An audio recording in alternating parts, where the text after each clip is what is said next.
ইস্তিকলাল মসজিদ ইন্দোনেশিয়ার জাতীয় মসজিদ হিসেবে বিশ্ব দরবারে পরিচিত। এটি দেশটির রাজধানী জাকার্তার মার্ডিকা স্কোয়ারে অবস্থিত। মসজিদটি দক্ষিণ পূর্ব এশিয়ার বৃহত্তম এবং বিশ্বের অন্যতম বৃহত্তম মসজিদগুলোর একটি। চোখ জোড়ানো নান্দনিক এই মসজিদ দেশটির স্থাপত্য শিল্পের এক অনন্য উদাহরণ।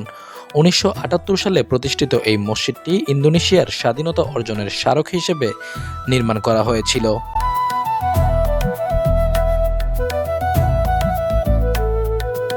1949 সালে নেদারল্যান্ডসের কাছ থেকে দীর্ঘ সংগ্রাম ও যুদ্ধের পর স্বাধীনতা লাভের পর এই বিজয়কে স্মরণীয় করে রাখতে এবং জাতীয় প্রতীক হিসেবে এই মসজিদ নির্মাণ করা হয়।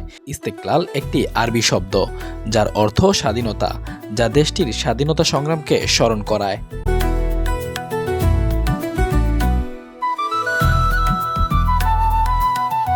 এটি একটি আধুনিক স্থাপত্যের নিদর্শন যা ডিজাইন করেছিল ফ্রেডেরিক সিলভান নামে একজন খ্রিস্টান স্থপতি।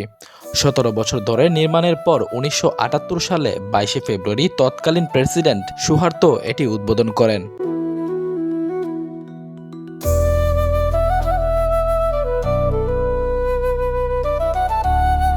এর 45 মিটার প্রশস্ত গম্বুজ এবং 90 মিটার উঁচু মিনার রয়েছে। এই মসজিদে একসাথে বহু মুসল্লি নামাজ আদায় করতে পারেন। মসজিদটির 5টি স্তর, যা ইসলামের 5টি স্তম্ভের প্রতীক। মসজিদটি ধর্মীয় সহনশীলতার প্রতীক হিসেবে বিবেচিত।